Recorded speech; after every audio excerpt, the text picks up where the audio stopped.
My name is Emma Dorton. And my name is Christian Watkins. And we are Christian teens giving our personal insight with facts and stories. Welcome to the TBH Teens Being Honest podcast. Hello everyone, welcome back to the Teens Being Honest podcast. This week we are joined by the folks over at TCV Podcast, Teen Christian View. Say what's up, Isaac and Noah. What's up? How you guys doing? We're doing good. Isaac? Kessler, Isaac, both Isaac. work. Really? Yeah. Sorry, I did not know that. Kessler's a long story. That's been my nickname for like 5 years, but that's not important. Oh. So today we're going to be talking about a few different topics. Noah's going to go into his dating / relationships and different addictions that he's had.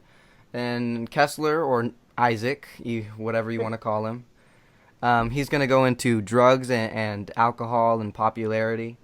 So we basically, Emma is kind of like Noah and Kessler's kind of like me.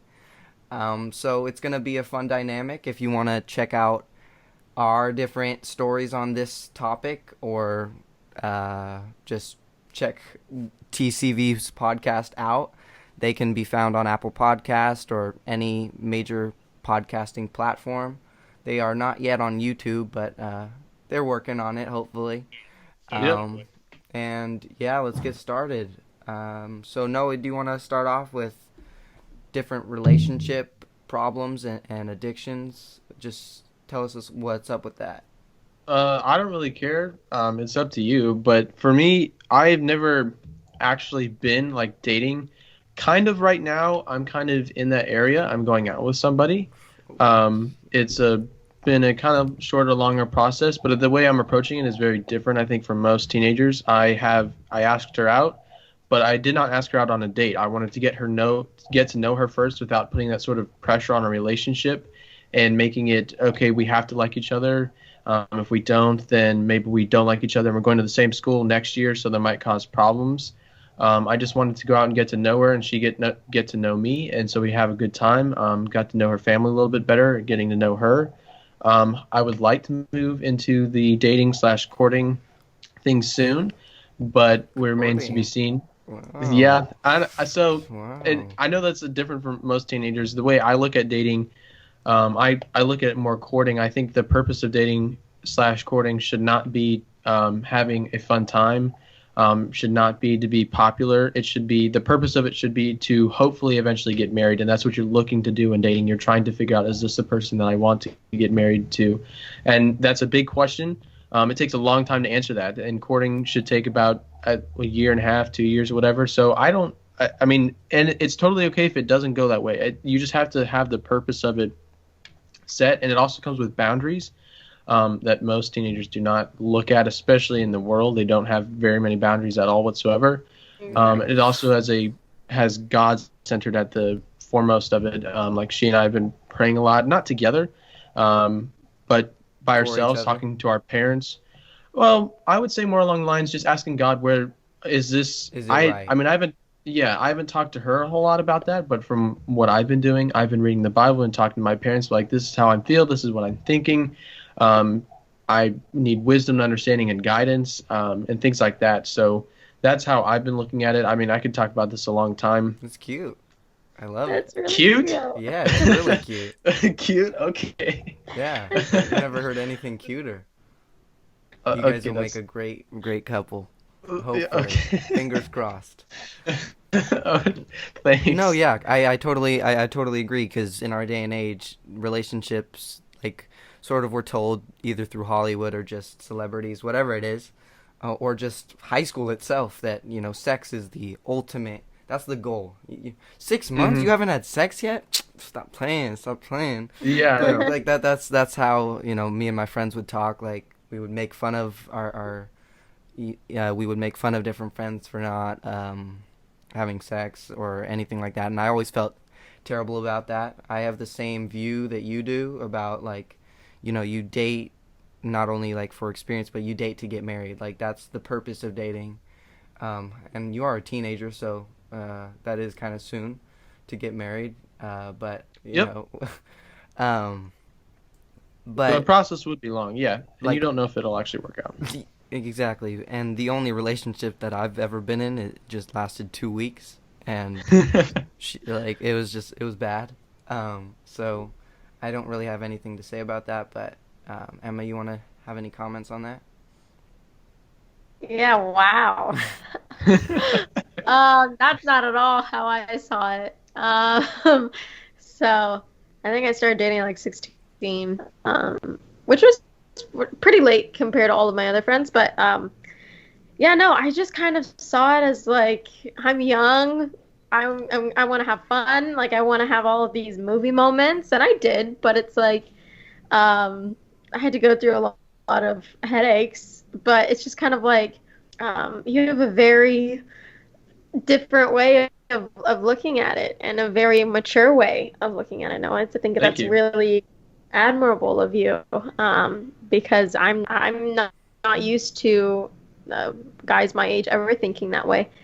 So, props to you for that. But I think just with my experience, it's been almost the complete opposite of what your intentions were, and it's sad, but it's like it's our society, and I don't want to just accept that as like it is what it is, but it's just what happened. So relationships can be really tricky, and I know that with Christian's past experience left him completely heartbroken, and he never wants to try again. You know, we're all It hurts. sitting here just recording in our rooms trying to Yeah. make the world better. But props to you for having those honorable intentions. I think her dad would be really happy with you. Yeah. Thank you. Yeah, I think that's really awesome. I think she should be really lucky to find a guy that, sees her for more than just The outside. shallow read. Yeah, just the body. Like- Yeah, I appreciate that. Yeah, Um, for you. So you said that you had some addictions as well.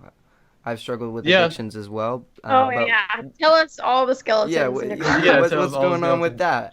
Share your demons What's out up with to the world that? right now. Yeah, What's let going on? everybody know. No, I think I've struggled with addictions. I think maybe more than many people might have, because I tend to have an obsessive personality. If I like something, I just want to keep going back to it. I don't really want to change it. And so when I was younger, oftentimes I was mostly just playing video games, not doing my school, doing anything possible I could do to avoid school. But there were a couple times where I was addicted to something that was not healthy. One would be pornography for a kind of a larger to it wasn't necessarily for like 6 years or whatever. I was addicted every single day. It wasn't anything like that. It was more on and off during that time. It was something I really, really struggled with for a long time. Unfortunately, I only pretty recently have been able to break that. Thankfully, I'm thanking great. God for that, because so I have some advice on how I broke that. We talked about that in my Discord. How I broke through those change. But I think when you're struggling with addiction, the first couple things you need to do is, one, identify and recognize that you're actually struggling with addiction. So you need to be looking, am I addicted to something? Like right now, I'm kind of struggling with addiction just to being on my phone. Nothing necessarily wrong in and of itself, but I spend too much time on my phone. And you have to be able to recognize that. How much time are you spending on your phone? How much are you willing to put forth, like how much am I willing to put this phone in front of doing something else, whether that's spending time with my family, reading the Bible, something like that. And then with that addiction, you need to be able to recognize, like, do I need help to get past this addiction? Do I need to get my parents to keep my phone away from me, or lock down the internet, or something like that? Because I think oftentimes as teenagers, we want to keep it to ourselves, and that's not a good idea, especially in things that you struggle with as an addiction. But I would, in my example, like pornography, don't keep it to yourself. It's pretty much impossible to get rid of that by yourself. You need to go to your parents. You need to go to people who have experience in that area. You need to be praying to the Lord. So that's just how I look at it. You need to go to other people after recognizing that you have the addiction, and go to other people and get help, because one, it's pretty much impossible to break through that addiction by yourself, and two, it's going to be way easier to do it if you have people to help you through that.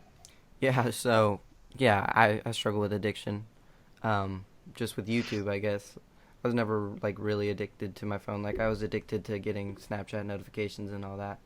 But I think right now, so many teens are addicted to their phone, pornography, YouTube, Netflix. It's sort TikTok. of TikTok. Whoops, yeah, TikTok. Ooh, TikTok. That had me for a little while. Oh Yeah. man. It still does, Kessler. Not as much as it used to, I swear. It's a big crutch on doing anything productive, and even, you know, we're unable to be in silence, you know, because we got constant distractions, and we're constantly, you know, wanting to get the next little rush of energy. It's called dopamine. Everyone has Yep. it. So yeah, addictions are hard to go through, but turning to someone and turning to God and realizing that you have an addiction is a big step in stopping it. But it takes time and it takes work. It takes a lot of work, but it's worth it, I'm telling you. Yeah. Emma, you got anything else to say on that? On addiction? Yeah. I mean, honestly, guys, that's not like the first thing that pops in my head when I think of like what I struggle with the most. I don't think I have an addictive personality or you know, just those tendencies. But I think, I mean, for me, relationships and just kind of going from one to the other can be an addiction in a way of just, I mean, it's just a feeling of not wanting to be alone and not really relying on God and trying to put your, like a crutch of happiness on another person. It's not fair to them, but I find a lot of teenagers, myself included, do that.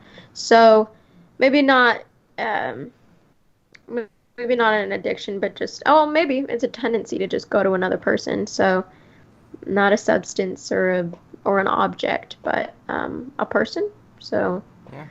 It's the same. yeah, I would it's say different, but it's the same. yeah, in the I same would say area. I would say to just kind of, I mean, geez, it's the only thing that really worked for me. Is to just block them. Just block everyone. I mean, there gets to a certain point. It gets to a certain point where you just get so tired of like carrying everyone else's problems and hearing them out when they're not there for you, and it's an emotional baggage and they're energy suckers. So like one night you finally listen to your best friend and you're like, you know what? I'm kind of better off without them. I'm going to focus on me. I'm going to focus on God. Block, block, block. And it's like, you got to let it go. And you might really care about a certain person, but you're just like, I don't see this going anywhere, you know.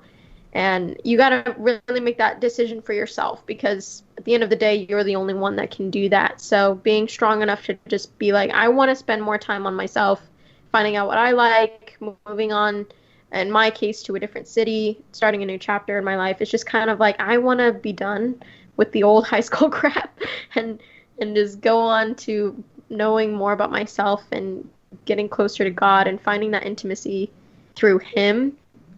And you know, Christian told me the other week, like, I'm not gonna find what I'm looking for in a guy if I haven't found it in God. So it's kind of like, it might sound cliche, but it's just what I'm doing, and it's been working so far. So keep me in your prayers as I go away and move on. So yeah, that's So Kessler / Isaac, whatever you want to be called. You've been a little silent over there. We haven't gotten to you. We haven't gotten to your dirt yet. But we're going in my closet, huh? Yeah, All we're right. opening your closet, seeing if you got any little skeletons. Skellies. See if you got a little something in there. Nothing too bad. Nothing too bad. Okay, but it says here that you struggled with drugs and alcohol. Can you tell us a little bit about that? Yeah. So, in my high school, well, its nickname is literally Raven Weed. So there's always been a bit of a drug problem there, and alcohol. It's something I've struggled with. Well, my family has struggled with for a while. A few years ago, my mother almost died from alcohol poisoning from drinking too much. Drinking too much. So I've always known how she's fine now, thank God. But I've always known what drugs and alcohol can do to people. But and I always told myself I would never fall into like an addiction with it, which I never truly have. But it's sometimes hard. Yeah, it's hard, of course, especially when I have people around me that have been doing it. Two of them recently told their parents and are getting help, I think, which is great for them. And another one of my close friends that I've really gotten to know during quarantine, I've been talking to him, and I'm trying to help him as much as possible with this new thing. But when it comes down to drugs and alcohol, if you have an addiction to either or, go to someone for help and pray. That's what I've had to do, because even the past few weeks, like I drank a little bit and I knew it was wrong, but I was like, I just want to have fun, da da da da. But I know it was wrong, and I've prayed about it, and it's one of those things that you have to go to God to help you. You always need help. Yeah. It's not wrong to ask for help, and Mm-hmm. I know how you're feeling. It's not easy, and especially if your family, or a lot of your family all goes through the same stuff. It's it sort of feels hereditary, like there's nothing you can do about it, and that's a deep wound, and that's that hurts, and there's nothing I wish the world wasn't the way it is, but we're flawed as a human, as humans. Like, I'm the only human. We're flawed. Adam ate that fruit, and Eve gave it to him. So we all make mistakes, and we all struggle, but we know where to turn to, and where real happiness is, and where we can find our peace. And it's hard to always realize that, especially when you're feeling down and you just want to have fun, whatever it is. It's hard. Yeah. But I'm glad you're turning to God, and not it's wrong, and you know that, and you want to get rid of it, but it's hard. So I'll be here for you. Your friends are going to be there for you if they're your real friends. Yeah, it's hard, but you're gonna get through it. Yeah. For sure. Yeah, it really helps knowing like what it can do to you. Like this, I don't know how I forgot, but this just popped back in my head. Like back when I was like 10 years old, my dad got arrested for a DUI, and I remember during his time when he was in rehabilitation, that's when he became close with God, and he has never lost that relationship since then. So sometimes even through the tough parts of life, if you do fall into an addiction, like I guess my dad kind of did, he turned to God and he helped him through it, and I don't think he's ever been stronger in his relationship with Christ since then. Yeah, that's awesome. Yeah, bringing really the good out of evil. That's what God's pretty good at doing that. So, Emma, you got anything to say about that? About about dads, and what was No, we're fine. We can go on to the next question. Don't worry about it. Okay, sorry, I was. No, you're fine. So it also says that you struggle with popularity, just like me. Yeah. What was going on with that? Is it sort of the same thing that I went through, or a little bit different? Little bit different, I would say. I've always, I really honestly, since like elementary school, I've never been a popular person, no matter what I've done. I've always tried to, strive, because everyone wants to be popular in school. You want to have popular friends. And for a little bit in like middle school and stuff, I did, but I lost those people. It wasn't until about halfway through. Well, yeah, I remember joining football when I first came to high school. For one, because football's great. I love that sport. But I thought maybe playing football, I could finally become the popular kid. And like halfway through school, when the season was over, I had those guys on the team that I was friends with, but after the season, we like never talked anymore. Mm-hmm. And it made me realize that striving to become the popular kid just wasn't it for me, and that I focused too much on what the world saw in me, and I realized that I don't need people's approval here on earth anymore, and the only person I should be trying to impress and striving to become like is God. Mm. That's my view on popularity. That's really inspiring. Yeah. That's really inspiring. I mean, I'm a football player myself, if you check out my big guns. Yeah. If I So could just add to that, though, what Ketzer's saying, it's kind of been a completely different experience for me, but sort of the same. I've always been really popular throughout school, whether I did anything to obtain that or not. It's just, um, I guess, just came to me. But I think that whole pressure of being super popular and having all these people that like are your friends, but not really. Um, you have this pressure to fit in and to do that. But for me, I never really wanted to change who I was as a little girl, like in middle school, and that made me not fit in because I mean all the girls there were already having sex at like 12, 13 years old, and they had boyfriends and that's all they talked about. And although I'm like in with this popular girls, I'm like, yeah, no, that's not me. Like, that's not me at all. So I think part of growing up, being surrounded by a lot of people that want to be your friend, is you get to see who's fake and who's real, who's going to be there for you in the hardest of days, and who is just, there for the time. So what God has kind of shown me through my experience is just you can really only rely on yourself, and that pressure to fit in, that pressure to be beautiful, the most beautiful girl in your group, or to always care what people think about you because you're always the center of attention. It was a lot to grow up with, but I think just in a similar way, it taught the same lesson of just like you really only need God's approval, and you really should only want His approval. And it takes a long time to get to that point in life because you're constantly surrounded by expectations and pressures. But kind of the opposite of what you were saying, Kessler, but kind of the same, is that we had a different experience, but I think we learned the same lesson. Yeah. And I just want to add on to that and just share what I had. So. I wanted to add on to that a little bit too as well, because I've been more like you, Emma. I mean, I never really gone to public school, but I've always been pretty popular whenever I'm doing whatever in school, and I've been good at things, whatever, and I always want to hang out with the cool group or whatever. But I think oftentimes it puts like you said, it puts a lot of pressure on your shoulders, because oftentimes it's like, oh well, they're drinking, and so I should drink, and they're vaping, so I should vape, and they're looking at pornography, so I should look at it too, and they're saying these dirty things, so I should do that too.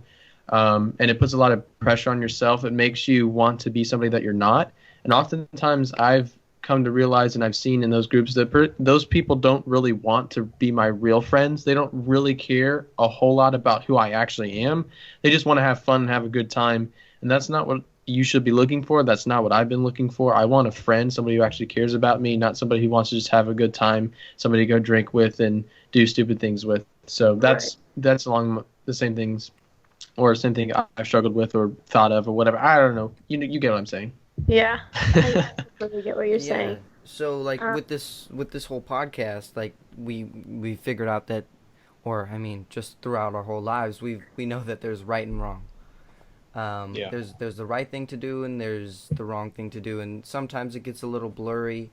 But we all have conscience. We all have a conscience, and we all sort of fundamentally know what's right and wrong. And listening to our conscience, isn't easy. I mean, no, we all failed at that. Come on, that's not a yeah, at one point or another. Exactly. Are you? No, I've never done that.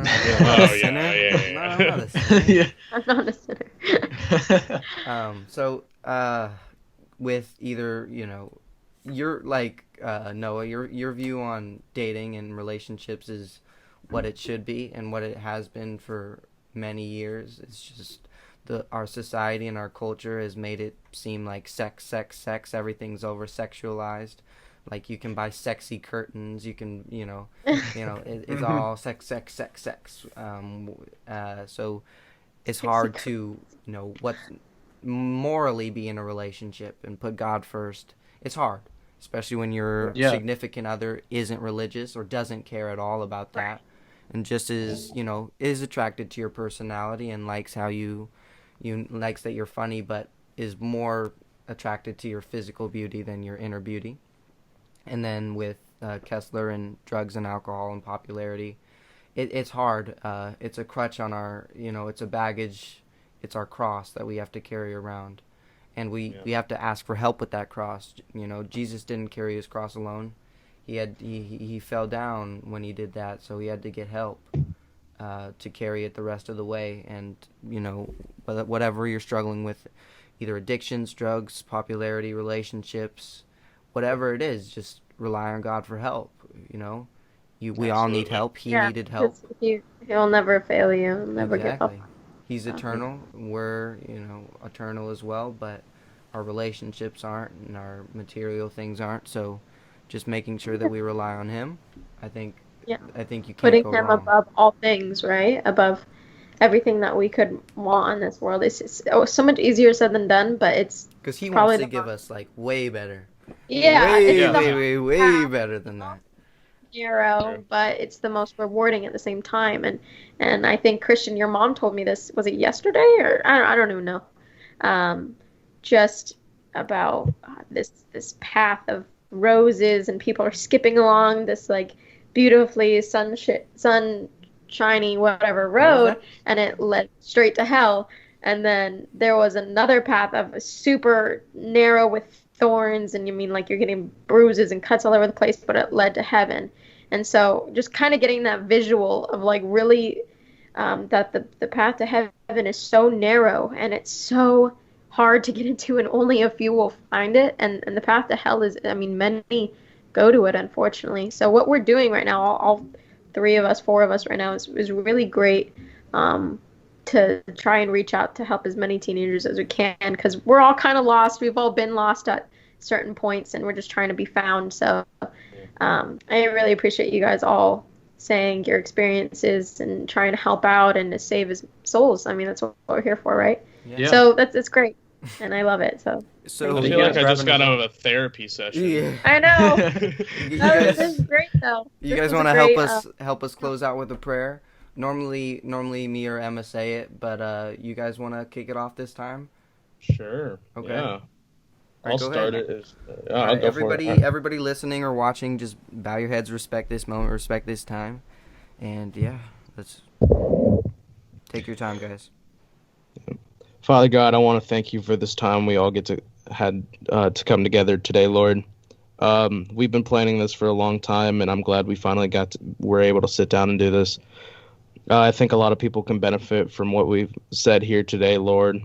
And I hope both of our podcasts continue to grow and spread your word, God. Amen. Amen. Thank you, Kessler. And thank you, everyone, for listening or watching. If you want to check out these wonderful guys, go ahead and check out Teen Christian View Podcast. Search it on Apple Podcasts or any other podcasting platform, and you can check out all their stuff. And they also interviewed us on their podcast channel, whatever you call it. And so if you want to check that out, give that a listen. I think it'll be worth it. And we'll see you all later. Hopefully we can do this again. Have a great day or night, whatever you're listening to. Great afternoon. Bye, guys. All right. Bye-bye.